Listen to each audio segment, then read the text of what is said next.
Assalamualaikum warahmatullahi wabarakatuh. Friendku sekalian dimanapun kalian berada, berjumpa lagi dengan saya Jeki di kisah horor. Untuk kali ini saya akan membacakan sebuah tweet dari @heyditadit. Silahkan kalian follow ya di Twitter, yang judulnya Hantu Wanita Penghuni Kos. Selamat mendengarkan.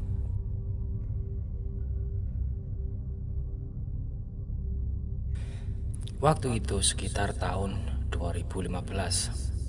Harusnya aku masuk kuliah semester 5. Tapi karena aku break kuliah, saat itu sedang mengalami kesusahan ekonomi, terpaksa berhenti 1 tahun, kembali pulang dan bekerja.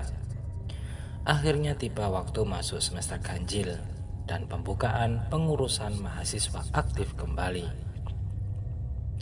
Saat itu aku masih dalam posisi bekerja, lalu izin 1 hari untuk pergi mengurus berkas-berkas untuk bisa kuliah lagi, dan sekalian mencari kos karena memang sudah tak ada waktu lagi. Perjalanan dari Kediri menuju Malang ditempuh 2,5 jam menggunakan motor. Sampailah di kampus setelah lama sekali meninggalkan kampus. Rasanya asing, malu, takut ketemu teman karena aku ngilang 1 tahun. Selesailah ngurus berkas-berkas izin aktif kembali di kampus dengan segala keribetannya. Setelah selesai urusan kampus, aku langsung pergi mencari kos di daerah Tirto Utomo, daerah yang sudah familiar sekali surganya kos-kosan. Kesana kemari mencari yang cocok dari segi suasana dan juga budget tentunya. Tapi belum nemu yang cocok karena memang terkendali budget. Karena waktu sudah sore, akhirnya memutuskan untuk pulang. Sambil berjalan pulang, aku tetap mencari kos-kosan. Berhentilah di salah satu perumahan dekat kampus. Ada satu rumah di dekat pintu masuk yang tertulis menerima kos putri dan tercantum nomor HP pemilik kos. Ketika dihubungi tidak diangkat. Karena waktu semakin malam, aku memutuskan pulang saja. Nanti dihubungi dari rumah. Kelihatannya rumah kosnya bagus, dekat pula dengan kampus, bisa jalan kaki, pikirku. Sampai rumah pukul 8 malam. Buka HP, ternyata ibu pemilik kos menghubungi dan menjawab chatku sebelumnya, apakah masih ada kamar kosong. Beliau membalas, iya ada mbak, tapi di kos saya di Tirto Utomo. Kalau yang di perumahan sudah penuh mbak. Enak kok mbak, pasti nyaman, kasurnya spring bed.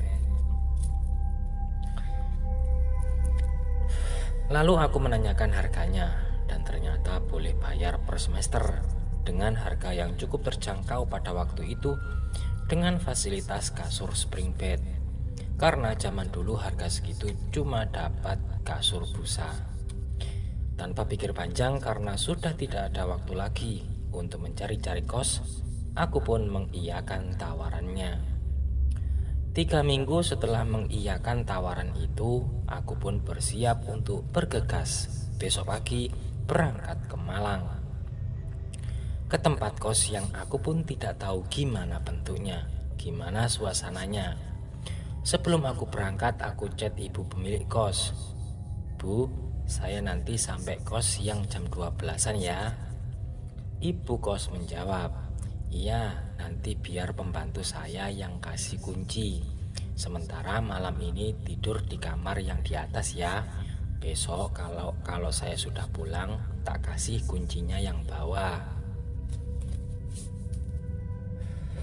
Lalu aku membalas mengiyakan sesuai apa yang dikatakan ibu kos. Sampailah di kos baruku. Awalnya seneng karena dekat dengan kampus, di Gang Tirto Utomo yang tidak terlalu jauh. Akhirnya datanglah pembantu ibu kos membawakan kunci. Aku dipersilahkan masuk. Ayo mbak masuk, sementara di atas dulu ya semalam, Besok ibunya yang ngasih kunci sendiri. Aku mulai masuk langkah demi langkah rumah kos itu. Hawanya dingin, suram, gelap. Sepertinya penghuni kosnya tipe kos individual. Melewati lorong-lorong, semakin masuk dan ternyata banyak sekali kamar kos yang bahkan aku nggak tahu jumlahnya. Sepertinya semua ada penghuninya, tapi aneh, terasa sunyi suram. Sampailah aku di kamarku yang aku tinggali hanya malam ini sebelum pindah ke bawah.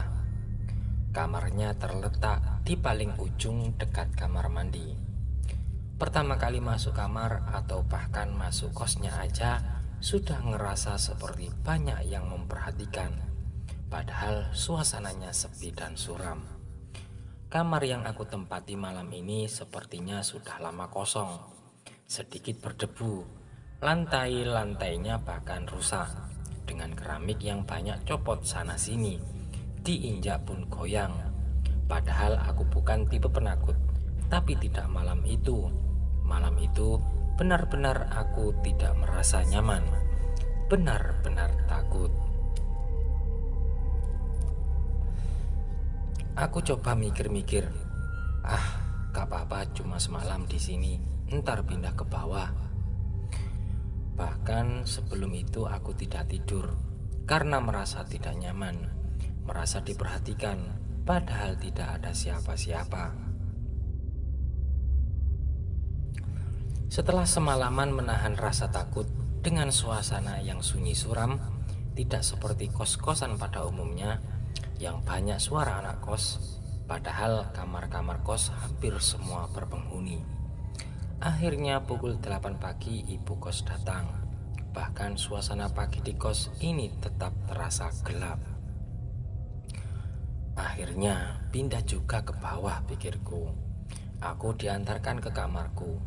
Kamarku di bawah nomor 2 setelah pintu masuk.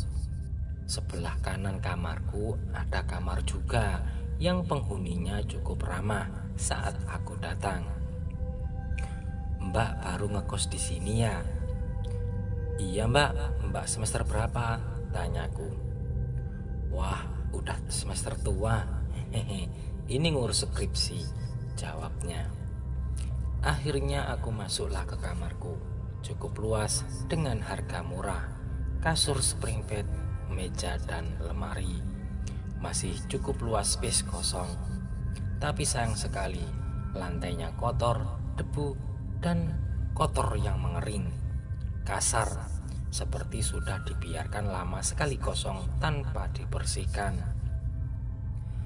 Pagi itu aku langsung mencoba membersihkan, ngepel sana sini, tapi percuma. Kotoran-kotoran debu itu sudah terlanjur menempel. Hari semakin sore, matahari sudah mulai terbenam dan gelap. Aku nyalakanlah lampu kamar.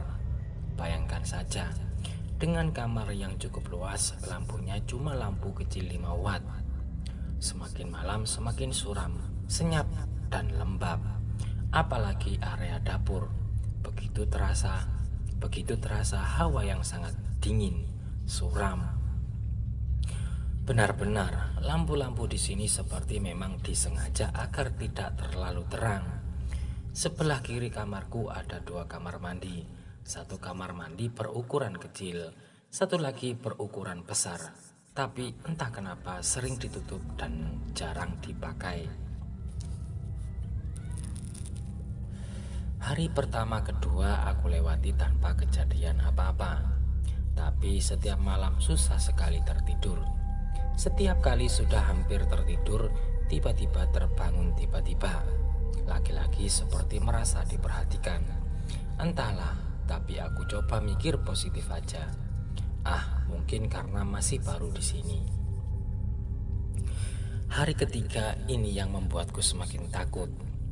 Ibu kos tidak tinggal serumah dengan kami, tapi sering datang untuk membersihkan kos, menyapu lantai. Waktu itu masih pagi-pagi pukul 6. Terdengar suara 2 orang sedang mengobrol di depan kamarku. Ternyata ibu kos dan mbak kos sebelah kamar sedang mengobrol. Mulai dari sini ketakutanku semakin nyata. Aku mendengarkan obrolannya dari dalam kamarku. Terdengar sangat jelas. "Bu, kemarin saya melihat ada sosok cewek, Bu, pakai baju putih di sini. Belakangnya seperti kayak ada bulu, mirip bulu merak." Saat itu juga aku langsung keluar kamar karena penasaran juga dengan ceritanya. Ketika aku keluar, mereka terlihat kaget. Sontak mbak kosku berkata, "Aduh, ini ada anak kos baru. Maaf ya, kamu denger ya? Duh, nanti jadi takut." Kemudian ibu kos menimpali. Ibu kos berkata, "Ya kalau bisa ngaji ya buat ngaji biar tidak takut." Memang sarannya benar, tapi bukan itu respon yang aku harapkan. Malah seperti mengiyakan bahwa kos ini memang berhantu.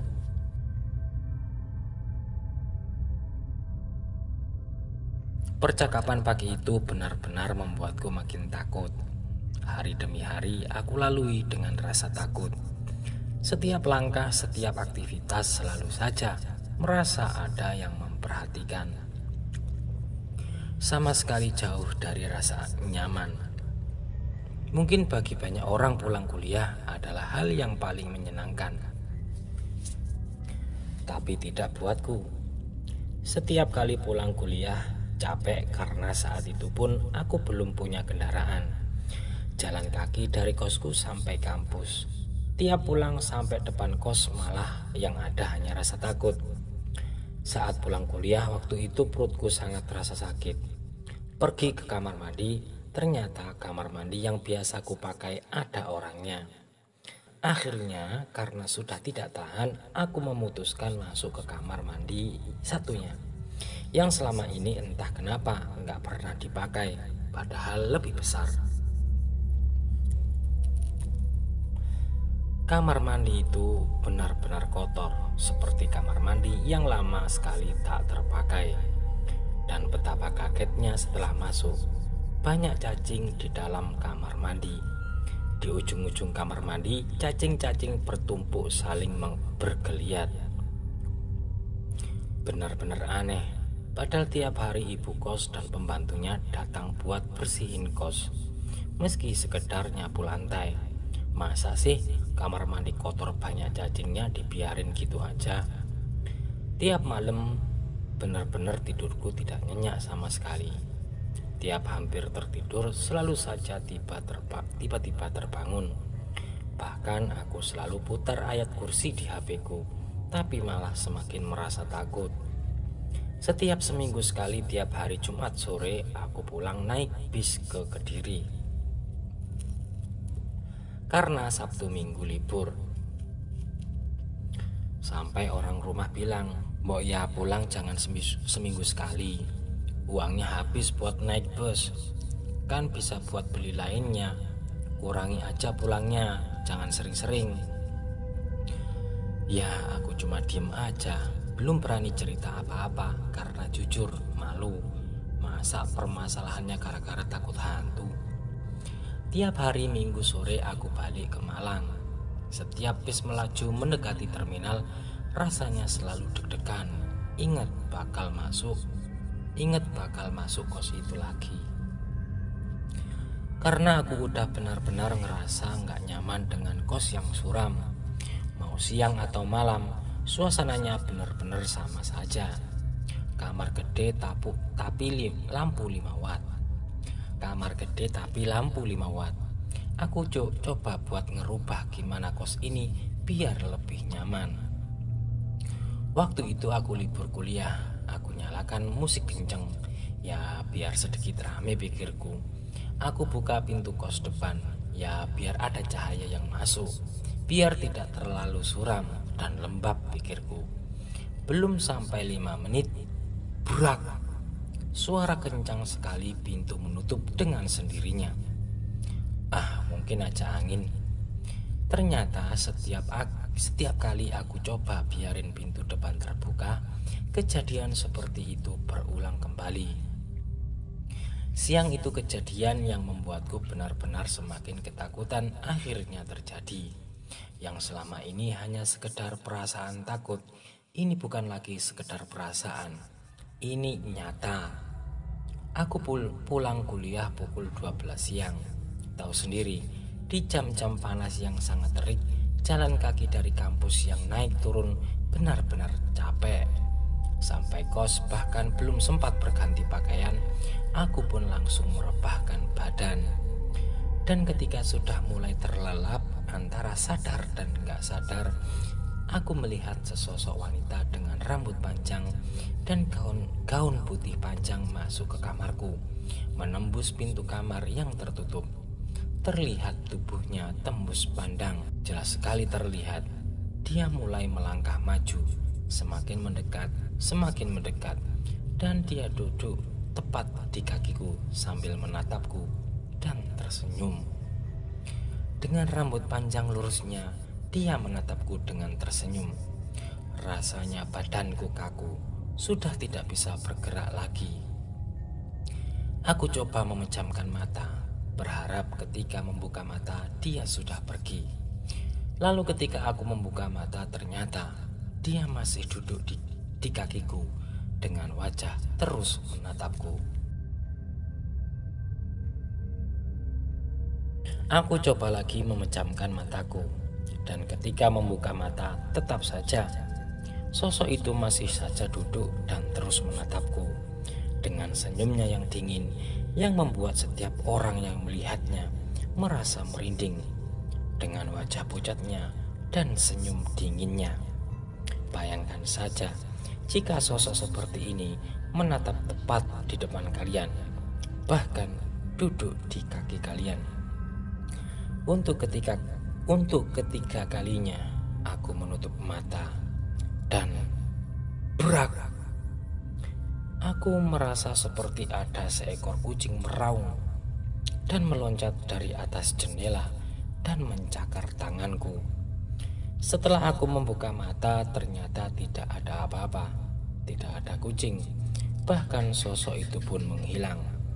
Namun yang terlihat adalah bekas goresan seperti cakaran kucing di tangan kiriku, dan sangat jelas seperti memang baru saja terjadi.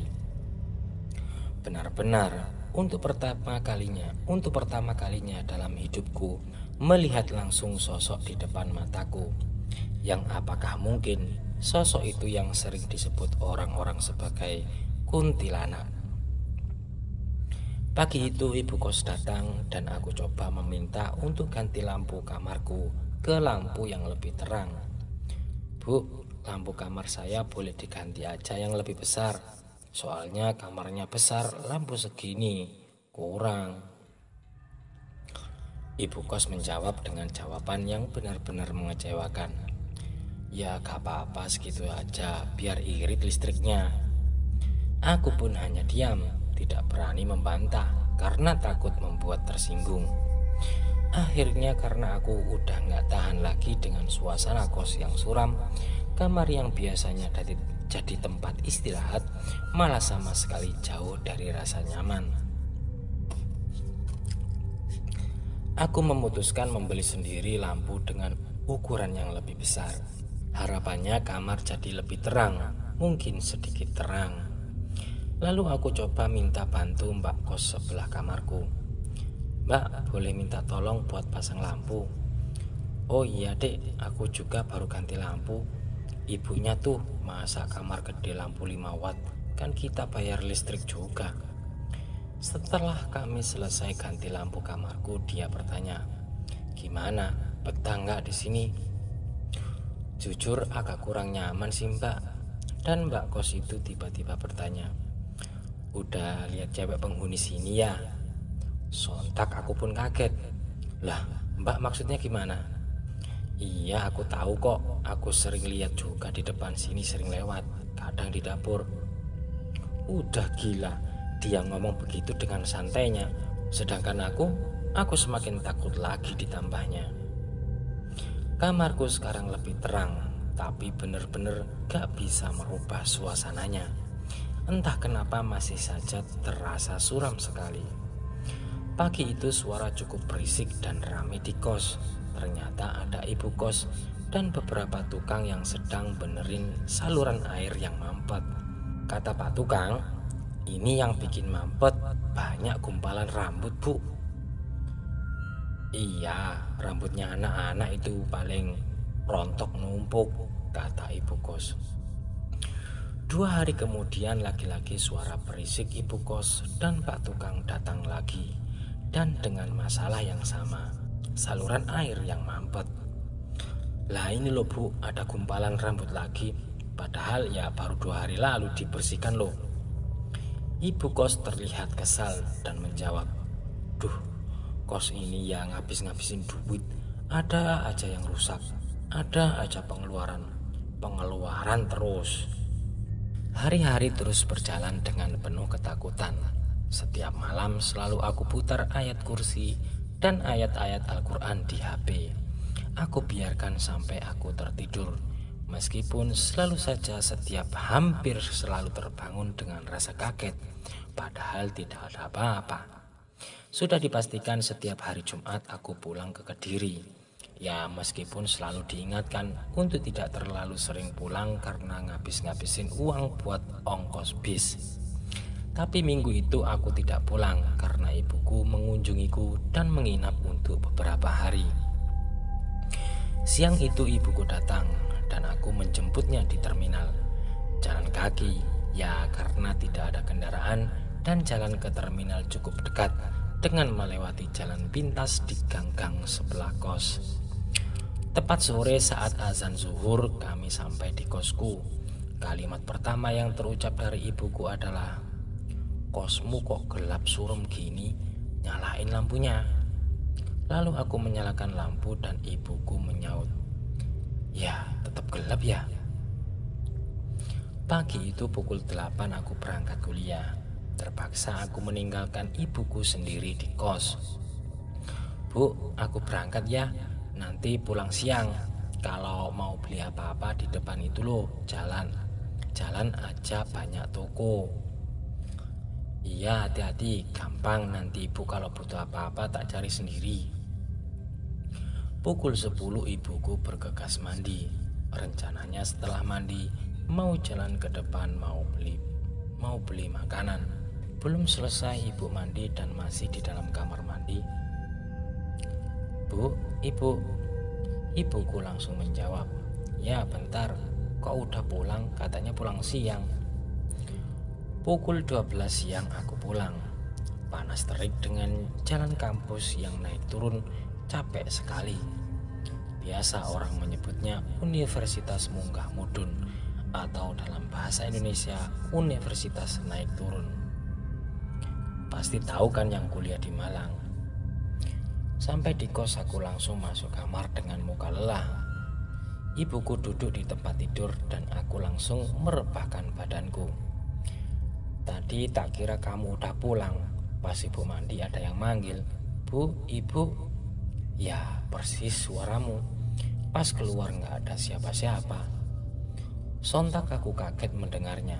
Padahal sama sekali aku tak pernah menceritakan apapun soal kos ini. Paling suara anak-anak di kos depan. Aku menjawab sekedarnya saja dan tidak mau membahas dan memikirkannya lebih jauh. Beberapa hari tidurku cukup tenang, ya karena ada ibuku yang menemani, jadi tidak terlalu merasa takut. Akhirnya tiba waktu ibuku kembali pulang. Kembali rasa takut muncul, rasa tidak nyaman, rasa seperti selalu diawasi. Hujan gerimis mulai sore bahkan sampai malam, makin menambah suasana dingin, sunyi, bau debu basah yang menyengat. Malam itu sama sekali tidak bisa tidur. Aku coba memejamkan mata, tetap saja tidak bisa tidur. Jam menunjukkan pukul 2 pagi. Tiba-tiba terdengar srek, jelek, srek, jelek, seperti suara seorang yang berjalan dengan kaki satu dan menyeret kaki satunya. Srek, jelek, srek, jelek. Suaranya terdengar sangat dekat. Sangat dekat. Tubuhku terasa kaku. Nafasku terasa berat. Benar-benar di puncak rasa takut. Lalu suaranya semakin menjauh.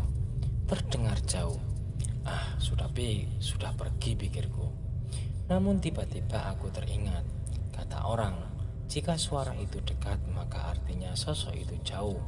Namun jika suara itu jauh, artinya sosok itu sedang dekat dengan kita. Belum selesai rasa takut, saat itu tiba-tiba terdengar suara seperti ketukan di tembok.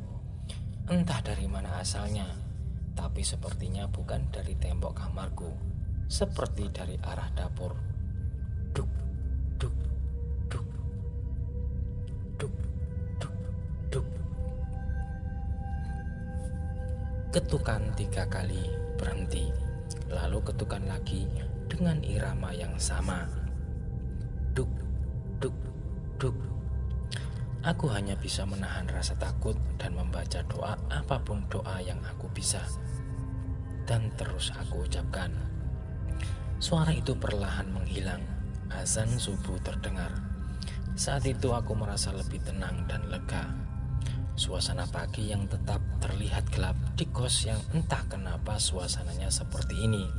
Kamar mandi yang dipenuhi cacing, lampu-lampu yang dibiarkan temaram, anak-anak kos yang individual sekali, jarang berkomunikasi, sosok-sosok dan suara-suara aneh yang muncul.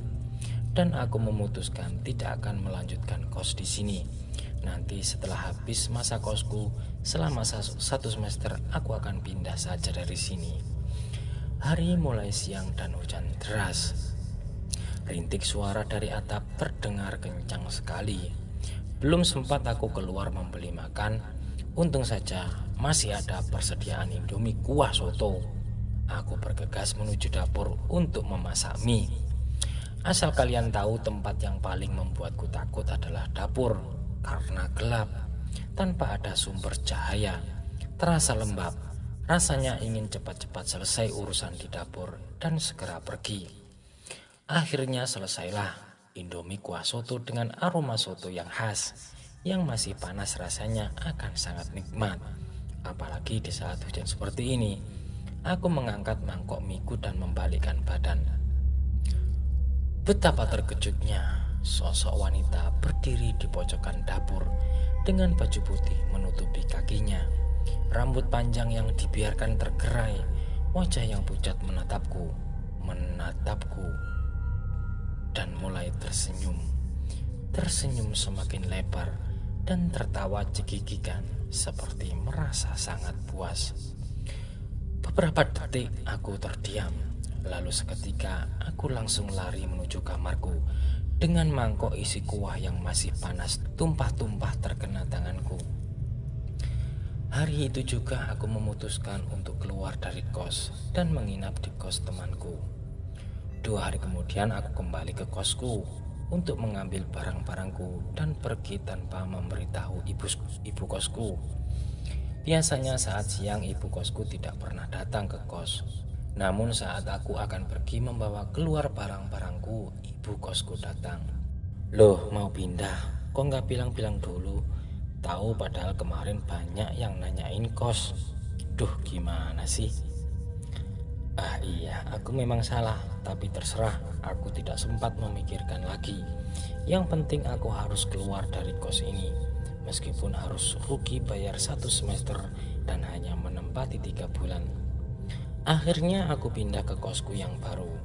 Bangunannya masih baru, catnya terlihat bersih, dalamnya terang, tidak seperti kos lama. Seperti komplek perumahan, tapi semua tempat kos, apalagi suasana sejuk, dari balkon lantai 2 bisa melihat pemandangan gunung yang mengelilingi Malang.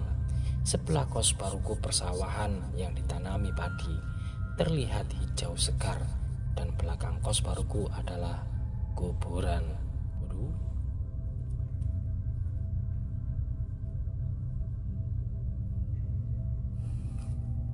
Mantap kali. Yang pertama, kos-kosan serem, banyak setannya. Karena gangguan, akhirnya pindah. Dapat kos bagus, catnya baru, suasananya baru, bisa lihat pemandangan indah. Tapi ternyata di belakang kos ada kuburan. Gimana? Oke, demikianlah treat dari Heidi Tadit @Heidi Tadit. Kalian bisa membacanya sendiri dan jangan lupa follow @Heidi Tadit. Dan terima kasih buat